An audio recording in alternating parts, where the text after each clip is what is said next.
Today I'm requeening this colony here with a very expensive breeder queen. Now this colony started off live as a starter finisher colony, a colony that I used to raise my queen cells. I've done a feature-length video showing you how to do that, and this is the follow-on from that video. So if you're wondering how we got there, I'll link you out at the end of this video and show you a brilliant video on how we raise our queens. And the first step of us raising brilliant queens is starting with exceptional genetics. That is what we're doing in this video here today. We're converting a starter finisher colony like this into a world-class breeder queen colony. So starter finishers, what is it? I built this colony up to have an amazing abundance of young nurse bees. They've created lots of queen cells for me, but we've come to the end of the road of this one. I only use them for about 10 days before dismantling them. But instead of dismantling them, what you can do is you can requeen them, or you can just leave a cell in here, or you can put in a really top quality breeder queen, knowing that this is going to be pretty much your safest bet for a good introduction. This colony here, now that those cells are out, is instantly hopelessly queenless. We've got all the resources we need here. We've got stores, carbohydrate, protein, and a copious amount of young bees. And young bees is what you need in order to get a really successful introduction. So I did jump the gun a little bit, and I already put the queen in here just to keep the bees happy. Let me go over to the macro camera and show you close up what this queen is like. Now, I'm not sure the bees are even gonna let you have a look at this queen, covered all the way around with young nurse bees. Now we got this from a contact in Germany, an exceptional German breeder. And although we bought this as a breeder queen, not really a breeder queen. People tell you it's a breeder queen, but it's not. This is a blue queen. It's 2025, so how on earth can this be a breeder queen?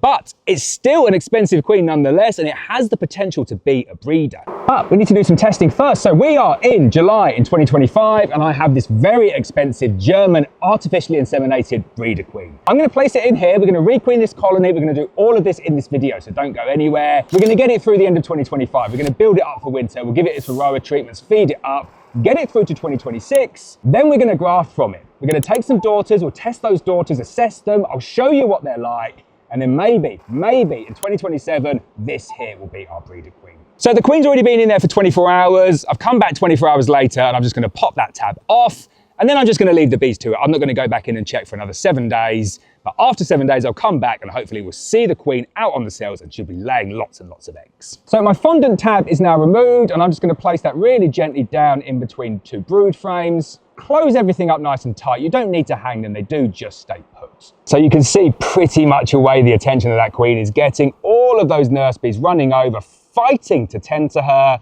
because that pheromone is going to be nothing like they've ever experienced before. All I've done there is take away all of their queen cells, and instantly they want to get that queen out. So the queen's inside. I'm going to get my feeder back on now. I'll be back in 7 days, and we'll see if this queen is out on the frames. So it's been 7 days. Let's get inside, see if this queen's been released. Hopefully we find her on the frames, and fingers crossed we see eggs. So my cage is still in position, not really been properlised. Bees aren't paying a huge amount of attention to it. It either means it's been a dramatic failure or a huge success. I think we're going to find this queen on the frames. So let's get the cage out and see what is inside. So just shaking the bees off there. There are a few bees inside, but luckily there is no queen.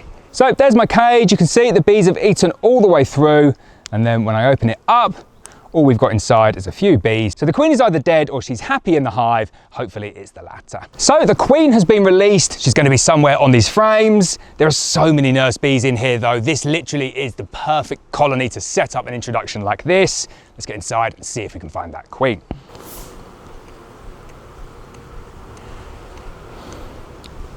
So first frame is just stores, lots of young, nice nurse bees, but no eggs, no sign of the queen. So nothing on that first frame, but I can tell by the colony's behaviour that this queen has definitely been accepted. When you get failed introductions, they get a little bit tetchy, even when they're calm bees. These bees here have purpose, and I just know we're going to find that queen. So second frame there, you can see again, lots of stores, lots of nectar, a huge amount of bees. Look how calm they are on the comb as I'm moving that round. None of them coming up at all. This is what you want from your bees. So we'll take a look at the third frame now. And it looks like we're getting closer to the brood nest now because there's lots more open cells. If I had to guess, I think we'll find a queen on the next couple of frames. So this next frame here is a pollen frame. Can't see any eggs or the queen on this one, but we're definitely getting close. So next frame along, still no sign of her. I have to say, I thought I would find her on this frame here. She probably just set up camp on another side. You can see though, look how many lovely young nurse bees are on this frame here, giving that queen a wonderful welcome. So I was just about to say I couldn't find her, but here she is on this frame, a pure buckfast German queen that we're going to test and see if we can turn her into a breeder. So there she is, close up, you can see, fully accepted. The bee's moving out of her way, always like to see that. Very slow moving. I'm really excited to see what her offspring can do. So the queen is on this frame here, going to get her safely back into the hive, and I just want to do a quick check for some eggs.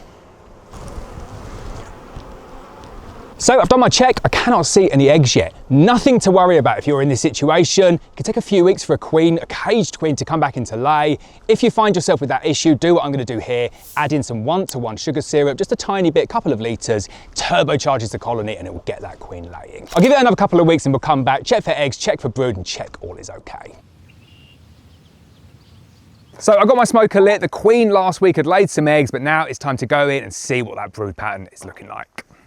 So the last time we were here, we added this additional brood box on, not because I wanted the bees to expand, but because I didn't want the bees to be restricted for space. So I'm not worried that the bees aren't going to be working up here. It's more of a buffer for this period of the year. And if they don't use it, I can take it away. So all I'm going to do to start off is just take off that top brood box, which is pretty much empty, and we'll place it over here. But as you can see, a very nice, big, strong, healthy colony of bees. Very calm, these ones here. And all I'm looking for today is I want to see signs of capped worker brood. We don't need to see the queen. I'm not looking for eggs. I know this queen is going to be a good one. And there we go. That is exactly what I wanted to see. A nice tight cluster of capped worker brood. That queen is fully accepted now. I'm just going to leave them to it. I'm going to get this colony of bees ready for winter. So we've successfully introduced an artificially inseminated queen into this colony. They're not trying to supersede her. The queen is out on the frames laying eggs, which is being turned into capped worker brood. Once I've fed this colony and put the varroa treatments in, they are ready for winter. So this is where the video ends. The queen is now accepted by the colony. She's laid eggs and we've got capped worker brood. I'm going to feed this colony, I'm going to treat them for varroa, get them ready for winter, but the story does not end here. Next year, we'll be grafting from this queen, testing out the daughters and seeing just how good these bees really are.